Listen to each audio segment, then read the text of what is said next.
everybody. How you doing? Good to see you. How's everyone doing? Hi. Okay, couple things, pieces of news I want to start out with before we get going on your questions, and I know you have a lot of them today. Let's start with this. This week, the State Department partnered with experts in the Texas Department of Public Safety to train Guatemalan transnational anti-gang unit. The training, which was organized by the department's Bureau of International Narcotics and Law Enforcement Affairs, took place in Florence, Texas.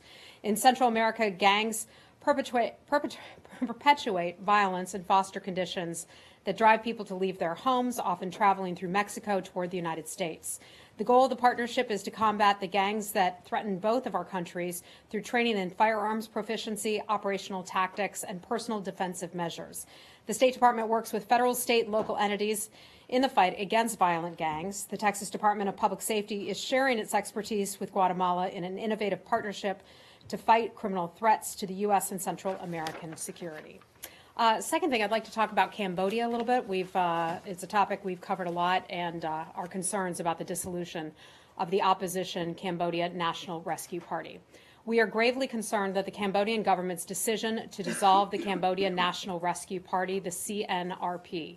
Not only does that set back Cambodia's democratic development, it unnecessarily damages Cambodia's relationship with the United States and others in the international community. It weakens Cambodia's economic growth and prosperity and isolates the country further from democracies in the region. Freedom and multi-party democracies are enshrined in the Paris Peace Accords and in Cambodia's constitution. The Cambodian government's decision marks a sharp reversal of those ideals. The Supreme Court's announcement follows other disturbing actions by the Department of Cambodia, including its crackdown on the free press by shutting down the Cambodia Daily, launching a politicized tax investigation against the Voice of America, Radio Free Asia, and others as well. Legitimate elections require genuine competition. The act removes the meaningful competition from the 2018 national elections. For the 2018 elections to have international legitimacy, the government of Cambodia should undo its dissolution of the Cambodia National Rescue Party, release the imprisoned leader Kem Sokha, and allow opposition parties, civil society, and media to maintain their legitimate activities. Can I just ask you one thing about that? I have one more thing. Can we come back to that then? Yeah. Okay. And then finally, today, Secretary Tillerson is hosting foreign ministers from across the African continent and the African Union Commission Chairman Faki for open discussions on trade, investment, security, and also good governance. Another key issue of importance at the AF ministerial today is the issue of Zimbabwe. The Secretary said in his opening remarks that we should work together for a quick return to civilian rule in accordance with Zimbabwe's constitution.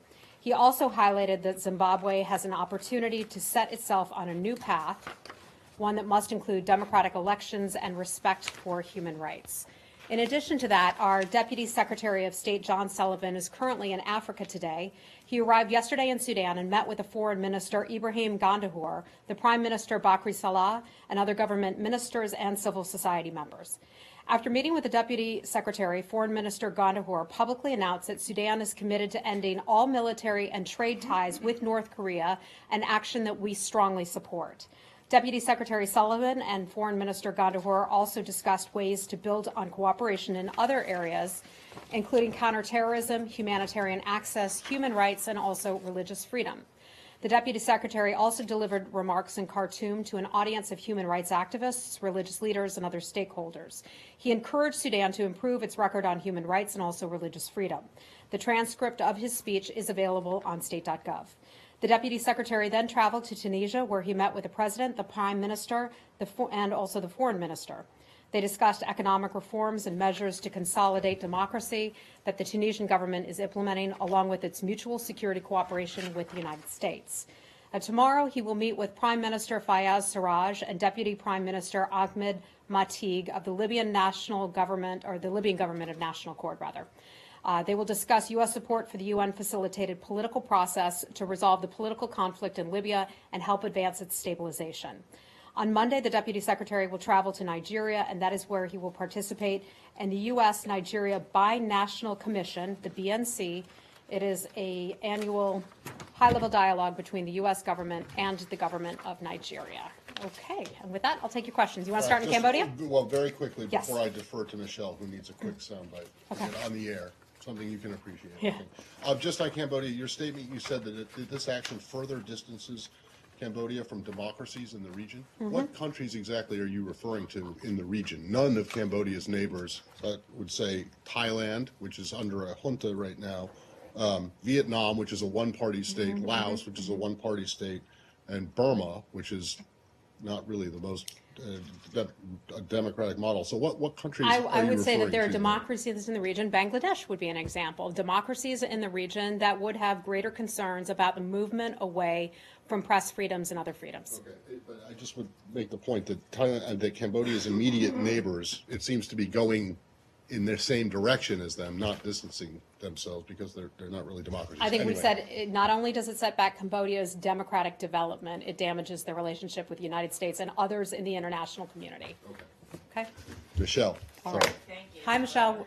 Remind me, where are we starting today? Where do we We're start? starting on the state of the State Department. Okay. There have been lots of letters from Capitol Hill about this. McCain and Shaheen are urging the secretary to end a hiring freeze and to resume promotions. Murphy is asking Tillerson to rethink this buyout procedure. Can you reassure any of these members that, A, their concerns will be taken into consideration and that Tillerson's not gutting the department? Yeah, a couple things to that matter. First, let me start addressing them in pieces, if you'll allow me that. First, let's talk about the redesign. The redesign is an effort that continues to take place. You may recall back in September, we sent a note or our update to OMB. It sits with OMB right now. It is a process that is we are continuing to work on. We don't have all of the answers to provide people right now. Admittedly, the department could do a better job of communicating every single step along the way of the redesign process. I was just in Burma where we got questions from our own staff about where things are with the redesign. And I said to them, and I think we've been clear in this building, we would like to be able to share more. The process has not been completed just yet. I can tell you that we have some very high-level career Foreign Service officers who are involved in the top levels of the redesign. I can discuss with you some of those people, and I think that will at least help reassure some of our folks in the building who have a lot of questions about the future of the State Department, what the State Department will look like.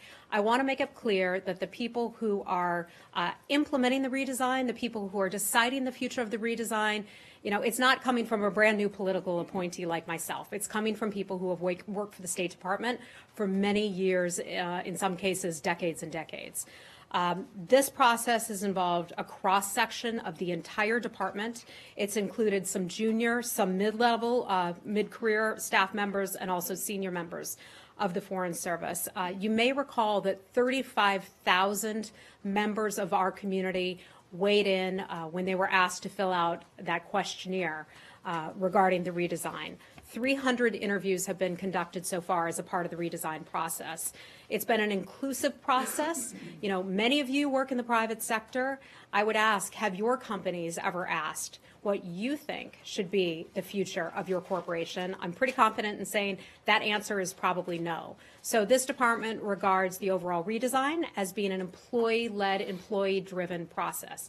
And I will again go out and say, admittedly, there has not been enough communication. And I think the department recognizes that. I would like to share with you some of the people who are involved in some of the phases of the process, because that has not previously, to my knowledge, been discussed just yet. And I think it'll make people feel perhaps a little bit better about it. The Executive Steering Committee has been chaired by Deputy Secretary John Sullivan. It also includes USAID Administrator Mark Green, the Undersecretary for Political Affairs Tom Shannon, Acting Management and Director General Ambassador Bill Todd, and also the U.S. Ambassador to Bangladesh, Marsha Bernakat. Now, the Ambassador Bernakat, I was just with her about a week and a half ago in Bangladesh, and I didn't realize that she was a part of the steering committee for the redesign. And she said to me that she was extremely supportive of the redesign efforts, and she was proud to be a part of this. And I said to her, Ambassador, you're on this redesign team. Let's let folks know that you are a part of this. And so with that in mind, I think the department recognizes that we need to say more. So hopefully our folks who are listening or watching around the world who work for the State Department, will feel more reassured that people who love this building, who are part of this institution, who believe so firmly in what the State Department does, are the key people who are involved in seeing this process through. Answer the problem of the question of lots of departures in high-ranking places. Yeah, so I wanted to thinning get out this. in the hiring freeze. I wanted and to get to this in pieces, so I think we've covered the overall redesign. Okay, so that is a work in process. Let's talk about the American Foreign Service Association letter, and I think that's one of the things you're getting to right now. And I'm glad you brought that up because we didn't get a chance to fully address it last week. There were articles and there's been some information that has come out that I think has been misrepresented or misconstrued. I want to go over some figures and I want to just go through this kind of slowly so that we get it clear and on the record. The number of Foreign Service officers as of October 31st, 2017 is 985. Those are senior Foreign Service officers. 63 are waiting for Congress to approve their promotion. Once those promotions are granted, there will be 1,048 senior Foreign Service officers. Now that number is nearly identical to the 1,058 senior Foreign Service officers at the same point in 2016. So we have virtually the same number of senior Foreign Service officers who will be serving after Congress approves their promotion as were serving last year at this time. The difference is only 10, according to the numbers I've been given. From February the 1st to September the 30th of this year, 244 Foreign Service officers and Foreign Service specialists have retired. 249 retired in the same period in 2016. That's a difference of just 5. So far, these numbers are within 5 or 10 of last year. The State Department has virtually the same number of Foreign Service employees today at 13,873 as it did in the year 2016. That number was 13,980. Let me repeat those numbers. 13,873 today, compared with last year, 13,980. It's pretty similar. The reported 60% reduction in career ambassadors is a misleading description. When Secretary Tillerson was sworn in, there were 6 career ambassadors serving. 2 have since retired, and today 2 now serve with this rank. That is within the historical norms of 1 to 7 who have been serving at any time since 1980. Since 1955, Congress has only approved 58 people for that distinction. In terms of the number of people taking the Foreign Service exam, that number fluctuates with the health of the economy. Remember when the economy tanked in 2008 and a lot of people decided to go to graduate school as opposed to looking for jobs in the workforce? We see as the economy has improved, fewer people are applying to take the Foreign Service exam. As the economy does better, fewer people choose to take the Foreign Service exam. That's funny? Yeah. Well, it suggests that they have other options. They don't go to the Foreign Service. Yeah, perhaps they do. Perhaps they'd like to do other things, and that's okay. It's a free country. Our people are free to choose the careers or the professional paths that they wish to take. As the economy does better, few people choose to take this exam, just as fewer people choose to go to graduate school, Lori, when the economy is doing better. In 2008, 8,889 people took the Foreign Service exam. In 2012, 20,481 took it. In 2016, 14,580 took the Foreign Service exam. And in 2017, 9,519 did it. So as the economy does better, fewer people are taking it. The Secretary is committed to the buyout plans and reduction of staff to 8% or something, right? So let's talk about the buyout. And I want to be very clear about this. The buyout is separate from the redesign. Every federal agency and department was required to do under OMB to engage in this workforce reduction plan. That was in response to OMB's budget memorandum M17-22. The Department of State is offering voluntary buyouts and also early retirement incentives as an element of that the department's plan. Our goal is to meet our workforce reduction targets. That is something that didn't come out of the State Department. That was something that came out of OMB. We are doing that through voluntary measures such as buyouts rather than involuntary measures such as layoffs, reductions in force. A key objective to doing that is what they consider to be organizational layering at the supervisory level. That sounds like a whole lot of bureaucratic talk. But essentially, the department will require 641 employee departures above its normal attrition levels by the end of the calendar year 2018 in order to achieve its goal of the 8% reduction in workforce. Okay? Anything else on redesign, buyout, any of that? I don't understand the argument that when the economy does better, fewer people would want to join the Foreign Service. Typically, they find out. You think that they can make more money elsewhere? I'm not going to, sort of make a. It would seem to me that when the economy does. When the economy historically, and this is something you can check with some of our departments in here, when the economy does better, more people are tending to go out in the workforce. When the economy tanks, more people choose to go into what's perceived to be safer positions, whether it's going into graduate school or perhaps applying for the Foreign Service. Okay? I understand that the tax bill before Congress now will severely penalise graduate students. Do you hope that will lead to an uptick in recruitment? Not my domain. Okay. One quick question. Yeah. Frustrations from Congress are that there hasn't been any kind of specifics given behind this. So you gave us some of the leadership that's leading this, but do you have any more specifics on the redesign that you can offer and a timeline perhaps? Because we thought it was going to be done by this fall, now it's December, now we're coming into next year. So I know that the Secretary will be making an announcement on this at some point. I don't want to get ahead of what he is set to announce. Some of this work is still in progress. I know that he had hoped to speak with employees not too long ago to share with them an update on the process. That was changed because of some travel additions that were added to his schedule. But I'm not going to be able to provide you any specific details about what has happened just yet. But we fully hear and understand Congress's concerns. Hey, Lisa. Hi, welcome back. So I understand that you said that that AFSA is misrepresentative of the numbers in terms of career foreign service. Mm-hmm. But what do you say to just the general perception of career officers that they may not be at like the top career ambassador level because there's so few, but like in those lower few ranks that are just saying like, you know what, I'm not getting a new post, I'm not welcome here anymore, I'm getting the signal that I should leave because there's no more work for me to do here, that I'm not appreciated.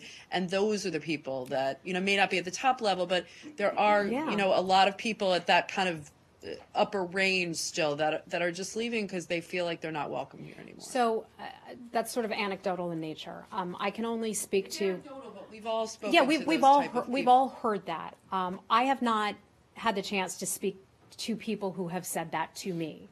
I have spoken with people who, after many years, have made the personal decision to retire, people who have been fantastic and have done so much good work for this building. I've had the opportunity to meet with, and most recently on 2 recent trips, work with some of our Foreign Service officers who are in the field.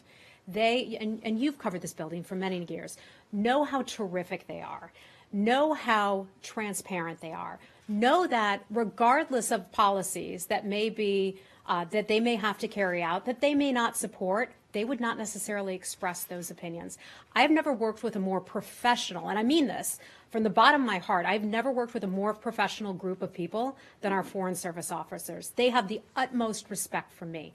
I hope, and I know this doesn't offer a lot, but if I can convey in any way their professionalism, the level of respect that I have and that others have in this building for the work that they do, I hope they won't give up.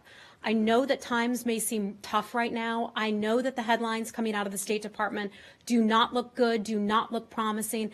We have a lot of work to do here at the State Department, from the crises that unfold in Burma right now to what is going on in Iraq and the good defeating of ISIS that we are doing. We have so much work that has left to be done, to what is happening in Cambodia right now. Their work, I can just say from a personal point of view, is valued, is needed. We need the Foreign Service officers to keep doing what they have committed their lives to do. I hope that they will stay on.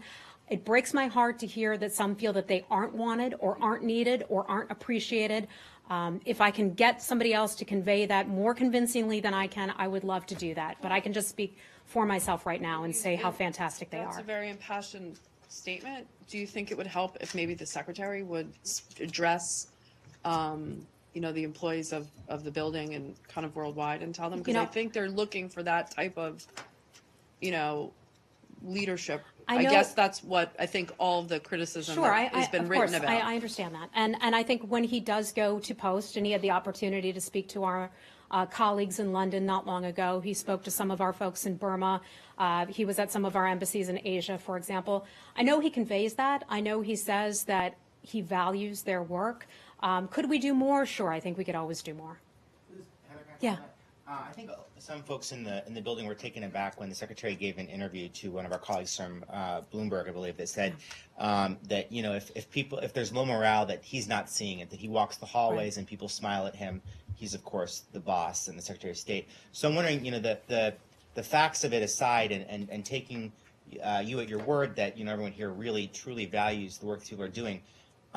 Does he get that there is a perception, at least, that that's not the case? I mean, does he understand that the facts aside, people feel a deficit there? I have spoken with Undersecretary Tom Shannon about this. I have spoken with the Deputy Secretary John Sullivan about this very matter. They're extremely involved in this process. I know that they feel that we could do more to talk to our people. I think they understand and appreciate that there may be a morale issue in this building. I have seen and have talked to people, and will be frank, that sure, there is a morale issue in this building, and that's why I say, folks, hang in there. We have a lot of work to be done. Please don't give up. Don't give up on this building. Don't give up on what America is doing. Don't give up on the importance of this job and this career. Okay, anything else? Yeah, hey. Recently, North Korean defector soldier Yes. was shot down by the North Korean army at the JSC joint security area in Panmunjom. Do you have any comment on this incident? So I think this man, and forgive me because I may have missed some of the headlines in travel over the past week or so, but I think this man was trying to cross into North Korea from South Korea, and he's been detained by the South Koreans. I think that is where it stands right now. He's an American citizen. As you know, we can't say a whole lot about that. If I have anything more for you, I will certainly give it to you if I can. But, we're limited in terms of the things that we can say about Americans. What is the joint security area is charged for the U.S. Army? I'm sorry, say that again? Commander-in-Chief and U.S. Army, and they have to responsibility this area for shutdown. I'm not familiar with exactly where he was when this man was taken into custody. I mean, I know he was in South Korea, but I'm not exactly certain where within South Korea he was taken. Is that what you're asking? Whether he was within the DMZ or? DMZ incident, Okay, North Korean defectors shooting by the North Korean army. That incident, you don't know that recently. Let me get back to you on that. Okay. Okay. Anything else on North Korea? One more question. Okay. Okay. Hold on. Okay. This is the state-sponsored terrorism Yes. issues. Do you think the president has decided that North Korea is reassigned North Korea as a state-sponsored terrorism? Well, if a decision has been made, it hasn't been announced just yet. So I'm not going to get ahead of anything that the secretary is about to announce on North Korea. Optimistic or pessimistic? Pardon me? Is it more optimistic for? I'm not going to characterize it. I'm just not going to get ahead of the secretary or the White House on this issue. We're just going to hold off until that matter is ready to be decided and announced. Okay? Sir, what's your name? Ukraine. Okay. Okay, hold on, we're going to stick on North Korea, Okay. then we'll get to Ukraine. Hi. So you've been pushing countries all over the world to cut their diplomatic ties to North Korea. We talked about that with Africa. The North Korean government, through their state-run news today, announced that their foreign minister has just left on an official delegation to Cuba. Do you have any message to the Cubans about the advisability of them entertaining official delegations from North Korea right now? I don't. I'm not aware of that. This is the first I'm hearing of that. So let me just give it some thought and get back to you. Okay. Anything else in North Korea? Okay. Hey, how are you? Good, how are you? Good. Do you have any readout of Ambassador Yoon's meetings in South Korea? Hold on one second. So I know I don't think I have a readout of his meetings, but I can confirm that he did have some meetings in South Korea. But I don't believe I have specifics on who he met with. Hold on. I don't think we do. Robert, do we have anything on that? We don't. Okay. Yeah, no, I'm sorry, I don't, other than just to confirm that he was there. Pardon me? Did you get one? I will certainly ask, yes. Okay. Hey. Follow up on that. The Chinese sent a delegation or a senior envoy to North Korea at exactly the same time. Was that something discussed while Mr. Trump and Mr. Tillerson were in China? I'm not aware of that. Sorry. Okay. North Korea. You may be able to address this when you release the readout, but he was quoted by Jan Happ as saying that the Chinese envoy being sent had very significant meaning considering the current situation. Just wonder if that sentiment is shared by the secretary. That he had what? He was commenting on the Chinese envoy going to Pyongyang, and he said that that had, quote, a very significant meaning considering the current situation. I'm just wondering if you have some sentiment from this building on what you're hoping to see out of the meeting that the Chinese envoy is having. And Well, if you agree. I wouldn't want to get ahead of that, but overall, I can say, China has been, and the president spoke to this in his travel overseas, that China has been helpful. We always look at all countries and say that there's more that they can do to help on the matter of the DPRK. China has been taking steps in the right direction, and we feel positively about that. Okay. Anything else in North Korea? Okay.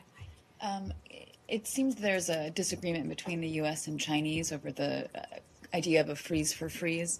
The president had come out earlier suggesting that China and the U.S. were on the same page and did not support the idea of a freeze for freeze, and now the Chinese are saying that's one of the things under discussion with North Korea.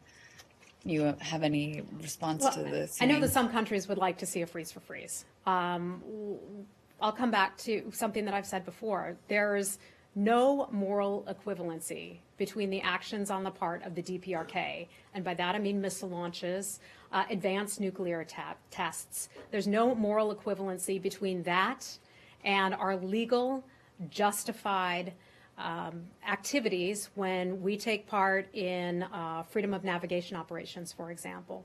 One is not equal to the other. Our activities between the U.S. and South Korea, for example, are lawful. They're long-standing. They've taken place since, I believe it was the 1950s or so.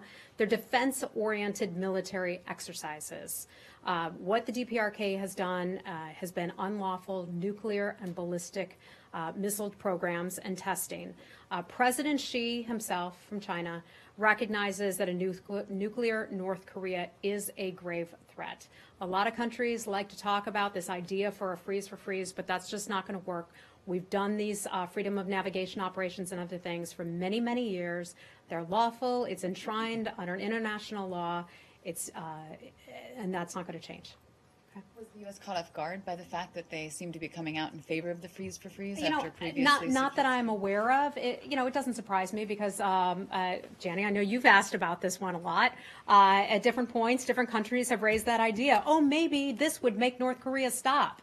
No, I don't think so. A freeze for freeze would not likely make North Korea stop its actions or activities. Okay, we done on North Korea. Let's move on. Okay. Okay, let's go to Iraq. Hi. The Kurdish government has repeatedly endorsed the calls that you and others, like the European Union, have made for Erbil and Baghdad having a dialogue. Mm-hmm. And the KRG has done various things to facilitate that dialogue, including endorsing the decision of Iraq's Supreme Federal Court, which ruled against succession. So they essentially said we're not looking for independence. Yet there is no diplomatic dialogue. The Iraqi air blockade on the Kurdistan region remains in place. There's a huge Iraqi military force mobilized against the Kurdistan region, which implicitly threatens another attack. Is Baghdad doing enough, in your view, to accommodate your own policy objectives?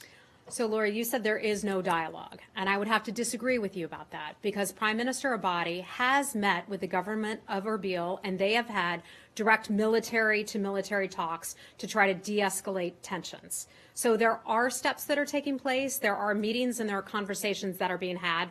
That's a positive step. I feel like we're having this conversation, the same conversation that we had about a week ago.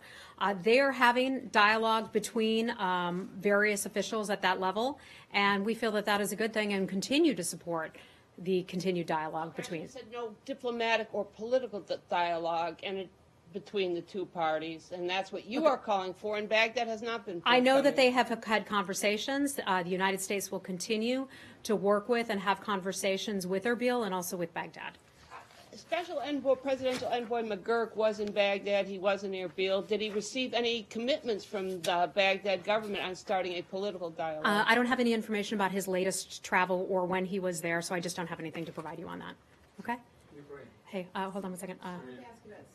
Okay, let's talk about the area. Right, guys. Let's talk about Syria. Hold on. With the Russian veto yesterday in the United Nations of the Joint Investigative Mechanism, I was wondering if you could talk a little bit about what the United States is looking at to replace that, so you can continue to keep an eye on the use of chemical weapons and who is responsible in Syria. So, Carol, you're talking about the Joint Investigative Mechanism. We've talked about this a few times over the past couple months or so. We were extremely disappointed that the Security Council did not renew the mandate of the Joint Investigative Mechanism. What is so important about this Joint Investigative Mechanism is that that entity, if you will, determines culpability for chemical weapons use. Okay, that is important to know. Not just that chemical weapons were used, but who actually deployed them, which country, which entity has deployed them. We see this, the work of the Joint Investigative Mechanism, as critically important to holding people, individuals, militaries, responsible parties accountable for the use of chemical weapons. We know that Russia once again prioritized protecting the Assad regime. We know that Russia has helped the Assad regime in the past. When they were on the verge of crumbling, its military Russia came in and helped them out and helped strengthen the Assad regime. So we were very disappointed by the vote at the UN Security Council. But, and some of this I want to leave for the U.S. UN to handle themselves, since they're the ones who are up there handling this. But Japan has put forward a new resolution to try to extend the Joint Investigative Mechanism mandate. That would be for a month, 1 month's period, so that members of the Security Council could actually have additional time to consult on the structure of it and also its methodology. And so we want to thank the government of Japan for doing that, and we hope that that will pass. Are you looking at any alternatives? That's what Ambassador Haley seemed to suggest, that there were other entities, other bodies that might be able to do similar work, and if not, there's always what happened last April. Yeah, that may be the case. I don't want to speak on behalf of Ambassador Haley's office, so I just have to refer you to her office on that front, but they may be looking at other options as well. Okay. We are hearing at the United Nations that the Russians are actually maybe putting their foot down on that particular resolution. On the Japan one? Yep. That would be that would be hearing the same down here in this building? Very disappointing if they did that. Okay. And Lavrov says you're engaging in fake diplomacy. Who is? Say about that. Foreign Minister Lavrov. Fake diplomacy on what?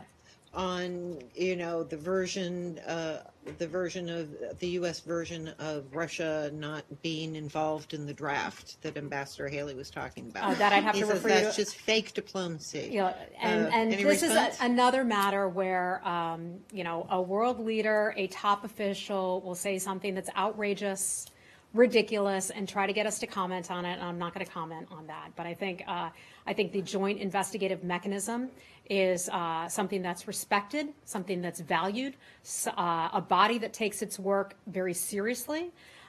They attributed some chemical weapons use to the government of Syria.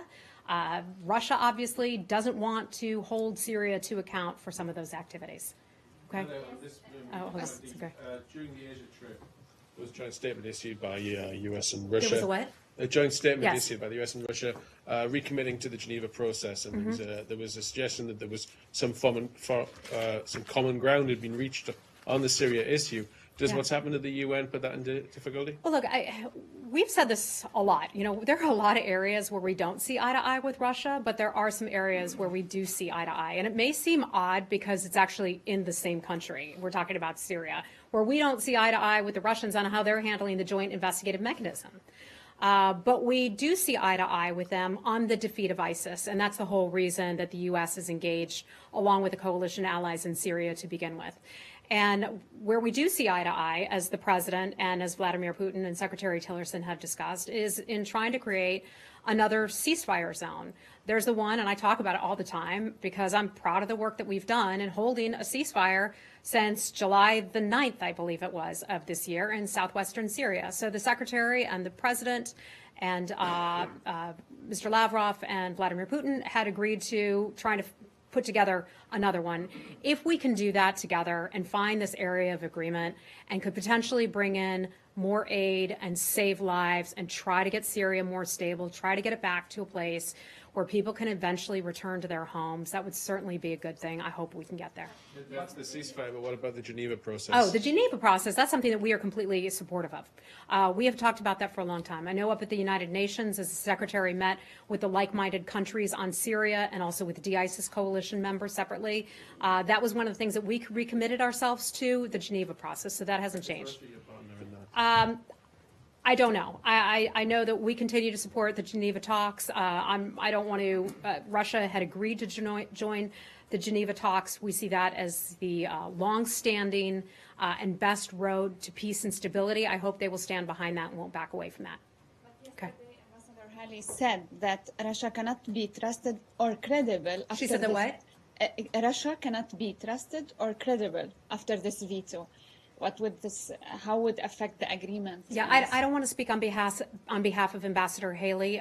She has very, very capable spokespeople who represent her on this behalf. I've not seen her exact comments, so I don't want to comment on those. But you said yourself that Russia will prioritize supporting, protecting the Assad regime, and Yes. this is all what a political solution is all about. So, how would you trust the Russians on seeking a political solution if they always prioritize protecting Assad? Look, that's a concern. That's a concern of ours, but it doesn't mean we're going to stop working on it. Okay. All right. What do you want to talk about? Okay.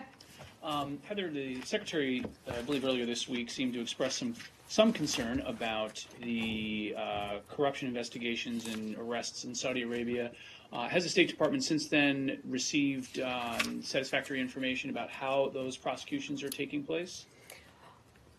I'm not aware of any calls that have taken place between the U.S. and Saudi Arabia. We obviously have a good relationship with the government of Saudi Arabia and have lots of various relationships at different levels with Saudi Arabia. In terms of the arrests and the proceedings, I just have to refer you to the Saudi government on that matter. They're a strong partner. We continue to encourage that government to have transparent and fair judicial proceedings and hope that they will do so. And there's also the Lebanese Prime Minister is reportedly returning to Lebanon. Is this a move the United States supports? I'd have to refer you to his government, and also I understand he may be going to France, the government of France on that. Okay. And one more, also, there is a report out of the United Kingdom that there will be a transfer of power in Saudi Arabia to the Crown Prince next week. Is that something the United States is hearing about? I'm not aware of that. I don't have anything for you on that. Hold on. The second to last question was, does the United States support Prime Minister Hariri going back to Lebanon? And you referred. I thought you said going back to France. So going back to Lebanon, but he is going via France. Or going via France. You referred us to the government of Lebanon and the government of France for what the U.S. government thinks about. I don't have anything for you on that. Okay. Okay. I don't have anything. I thought he said him going to France. I didn't hear the Lebanon part. My apologies. Okay. I know you're dying to talk about Ukraine. How are you? Oh, okay. Hold on. I promise we'll get to you. Let's finish up with Saudi first. Does the United States have reason to believe the Saudis' assertions that Iranian missiles are coming into the Houthis via the port of Hodeidah? First, there are reports that Mr. Hariri.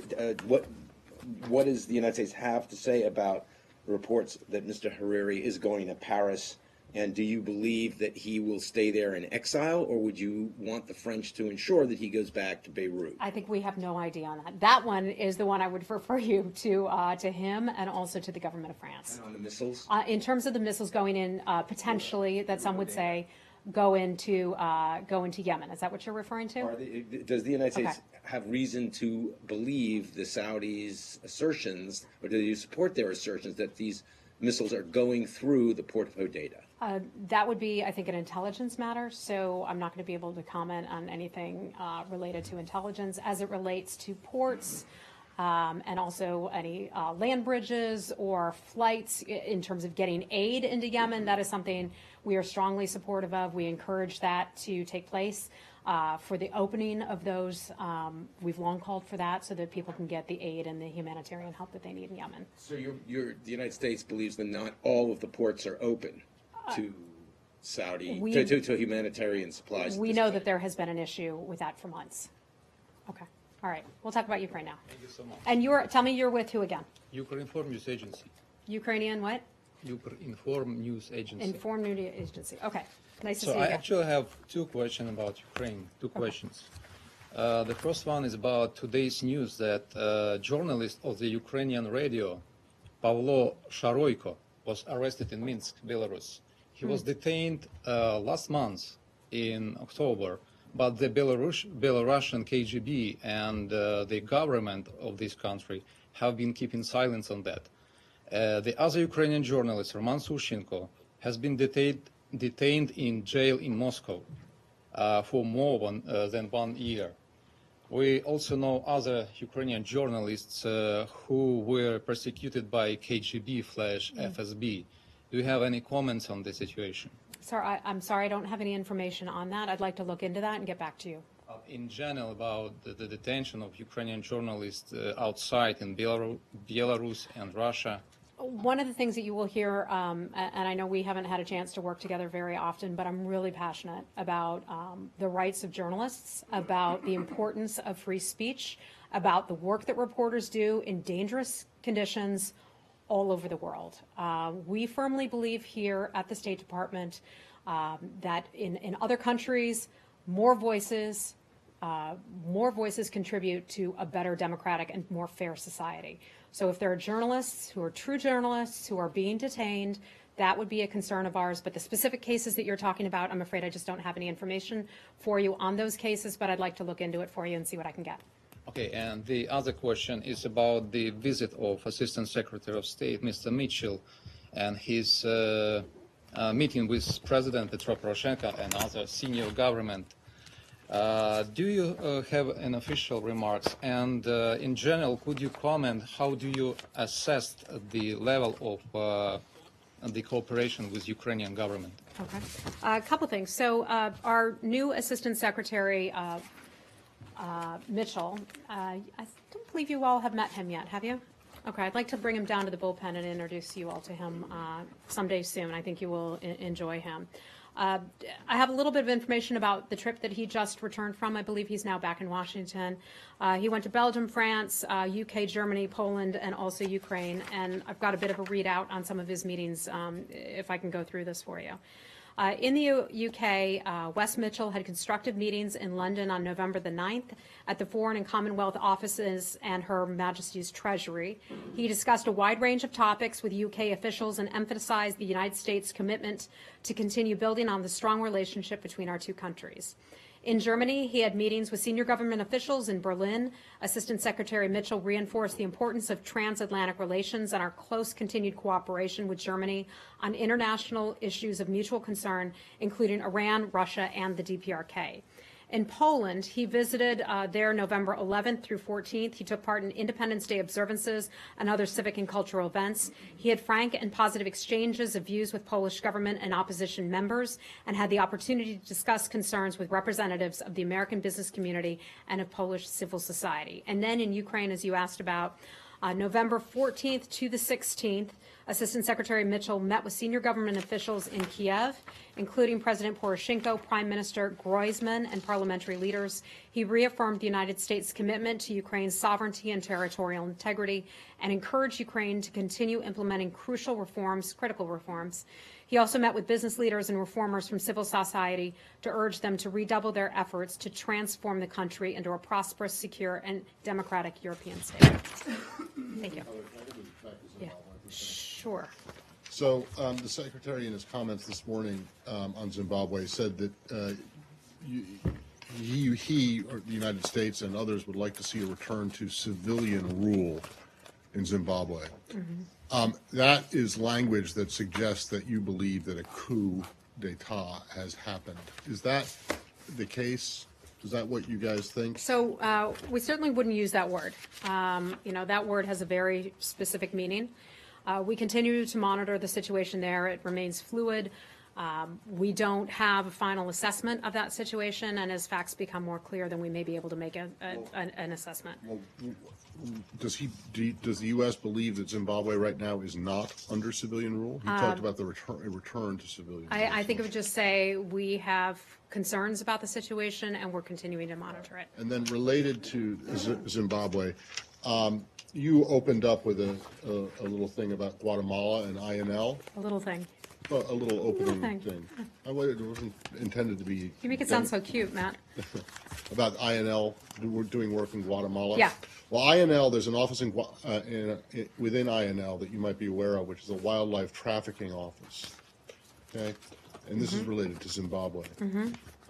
This office within INL works very closely with the Fish and Wildlife Service to combat wildlife trafficking.